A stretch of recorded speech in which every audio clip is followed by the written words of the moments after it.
Ngayong buwan ng Pebrero mga bossing ko ay siksik-liglig at aapaw at maraming blessing ang darating po sa inyo po mga bossing ko. Kaya subukan nyo na itong gawin mga bossing ko sa pamamagitan ng bigas at ganoon din po ang ating dahon ng laurel mga bossing. Bago matapos ang buwan na ito ng unang buwan ng January mga bossing ko, mainam na magawa nyo po ito para siksik-liglig at umaapaw at napakaraming blessing, maraming pera, makabayad sa mga pagkakautang at magkaroon ka lagi ng malaking benta sa araw-araw, hindi ka lagi namumblema tungkol sa usapin ng pera at mas maging malapit sa inyo ang swerte. Kaya kung kayo po naniniwala at nais po itong gawin mga bossing at hindi ka pa nakasubscribe sa ating channel, kayo po mag-subscribe na sa Apple Pagyo 5 at Apple Pagyo 7 mga bossing at Joelyn Pagyo mga bossing. Yan. Thank you po.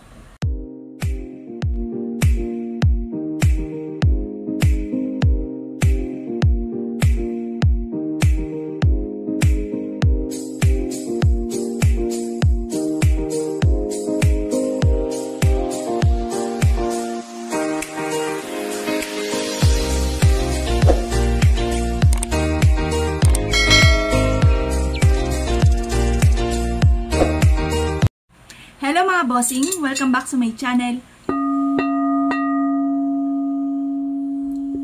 Kayo po ba mga bossing ko ay isa sa mga mahilig sa mga pampaswerte? Masasabi ko lamang po mga bossing ko ay mainam po yan dahil ako ay isa rin sa napakahilig sa mga pampaswerte.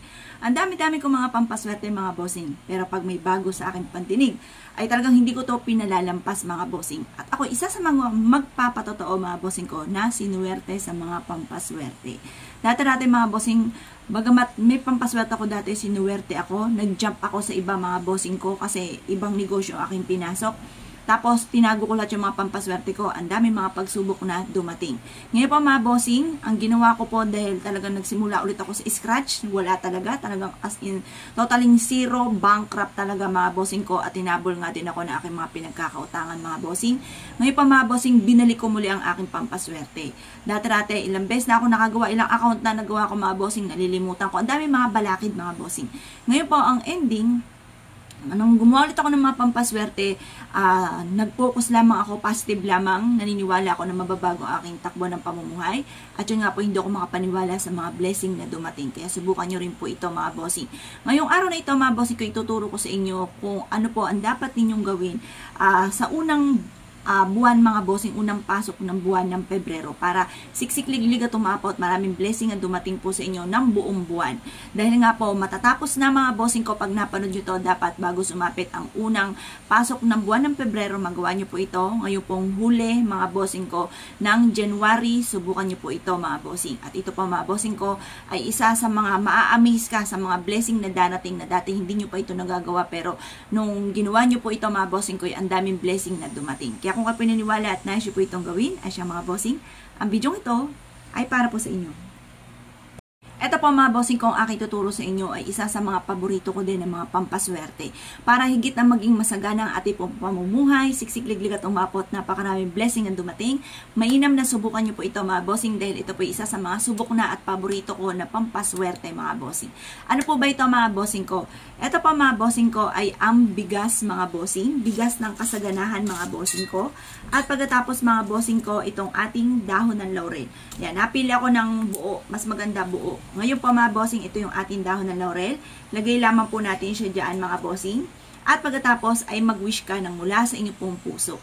Ngayon po mga bossing, pwede rin naman kumuha ka ng malinis na papel at isulat ang lahat ng inyong pong mga kahilingan bukod sa inyong pong sipag at tiyaga. Ang ating mga pampaswerte ay sangkap lamang para tayo maging matagumpay. Numero 1 po niyan, sipag at tiyaga, double time sa pagkayod at huwag kang makakalimot magdasal at sabayan nyo rin ang mga pampaswerte upang sa ganoon tuloy-tuloy ang pasok ng swerte. Smooth ang daloy ng swerte mga bossing. Ngayon po mga bossing, ibubulong nyo po dito sa pamamagitan ng aking sipag at tiyaga, double time sa pagkayod. Makakamit ko lahat ang aking mga pinapangarap, ako at ang aking buong pamilya. Idamay na ang buong pamilya mga bossing.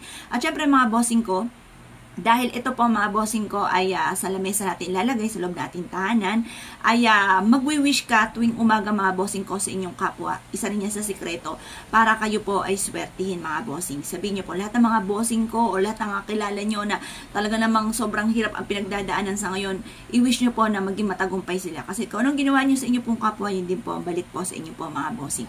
Kaya mag-wish po tayo mga bossing ko. At kayo po ay laging kasama sa akin panalangin, lalo na tuwing umaga na nakaharap ako sa sinag ng araw mga bossing. Ngayon po mga bossing, i-wish po dito na lahat ng buong pamilya, lahat ng miyembro ng pamilya ay maging matagumpay sa buhay. Talagang mag-overflow yung swerte po sa inyo, lalo-lalo na itong paparating nga po ng buwan ng Pebrero mga bossing. Ngayon po mga bossing, mag-wish na mula sa puso, maniwala ka na makakamtan nyo lahat ang mga pinapangarap. Bukod sa sipag at tiyaga, baka kasi gumawa ka ng ganito tapos ang paupo-upo lamang, tapos magalit po kayo dahil hindi kayo naging matagumpay, walang blessing na dumating. Kailangan lalo tayong mag-iisip ng mga pamamaraan kung paano tayo magiging matagumpay. Subok na po ito. At ito na may i-adya ko sa lagi kay suswertin. At masarap sa pakiramdam kada makikita nyo po ito na parang lagi kang magkakaroon ng pagiging positibo, lagi kang magkakaroon ng maraming pag-asa sa buhay na ikaw ay naniniwala na makakatulong po ito na kayo magiging matagumpay. Isa po yan sa napakaswerte ng mga pampaswerte. Yun ang mga nagiging dahilan dahil lalo tayo nagiging positibo mga bossing. Ngayon pa mga bossing, obserbahan kung ikaw ay negative noong itong patapos na ng January, kung ano mangyari sa inyo sa buwan ng Pebrero, subukan nyo po talasan ng pandama. Obserbahan mga bossing ko bago sumapit ang buwan ng Pebrero, mapapansin nyo, mararamdaman nyo na mas magiging banggaan yung daloy ng swerte. Kaya kung kayo pinaniwala at naisip po itong gawin, huwag na kayo magpatumpik-tumpik pa. At isa rin to sa paborito ko sa aming hapagkainan mga bossing ko. Basta sa hapagkainan ninyo, wag yung walang laman ha mga bossing. Ilagay nyo po ito mga bossing ko at mapapansin nyo po yan na dapat po ibig sabihin, hindi dapat na smooth na walang nakahain. Dapat meron kang nakalagay na 4 na sangkap, yung tubig, bigas, asin, tapos asukal mga bossing. Ngayon, kung wala kang ng ganyan mga bossing ko, nagamit nyo na, huwag kang magpapawala ng ganito sa inyo pong hapagkainan mga bossing ko. At makakatulong po ito upang sa ganun. Masigit ka na makatrack ng swerte mga bossing. Paborito ko ito na pampaswerte. Ito po isa sa mga subok na napakaswerte. Kaya kung ikinaniniwala na issue po itong gawin, huwag ka na magpatumpik-tumpik pa, subukan nyo po ito, proven po ito mga bossing. Ngayon pa mga bossing, basta lagi mo ibubukas sa bibig na yayaman ako, maging matagumpay ako, makabayad ako sa mga pagkakautang. Huwag kang dadaing ng dadaing. Bagamat totoo na ikaw ay maraming utang, may problema sa pera, huwag ibubukas sa bibig. Minsan nga po, nahirapan din ako na, halimbawa sa family ninyo, may dadaing sa inyo. Nahirapan akong sabihin na may problema din ako kasi ayoko ibukas sa bibig ko. Ibang way na lang ng pamamaraan ngayon. Pero mas maganda, lagi nyo sasabihin, marami akong perang darating, maging matagumpay ako, makakabayad na ako sa mga pagkakautang, maya-maya may darating na blessing, yung mga ganun mga bossing, maya-maya makakabayad na ako sa mga pagkakautang, yung ganun mga bossing. Pero wag nyo isa-isip na talagang yan bagay maya-maya ay magic isang click. Yan po, nagtatawag tayo ng swerte, tinatawag natin yung mga nais natin, makakamtan po natin yan. Kaya huwag kayong magtatawag ng nega kasi matatawag nyo yung negatibo, yung mga pangit na salitain mga bossing. Ako po, takot ako magsalta ng mga ganyan dahil nagsimula na ako sa ganyan, ayoko na mangyari pa sa akin mga bossing. Kaya kung kayo pinaniniwala sa mga ganyan, subukan nyo po yan mga bossing ko. At walang masama, lalo na kung ikabubuti naman po ninyo. Kaya kung kayo pinaniniwala at na-issue po itong gawin, subukan nyo na po ito. Pagtapos, bago matapos ang buwan ng Pebrero, isain nyo po ito, hugasan lang mabuti. Tapos magpalit ulit kayo ng panibagong pampaswerte.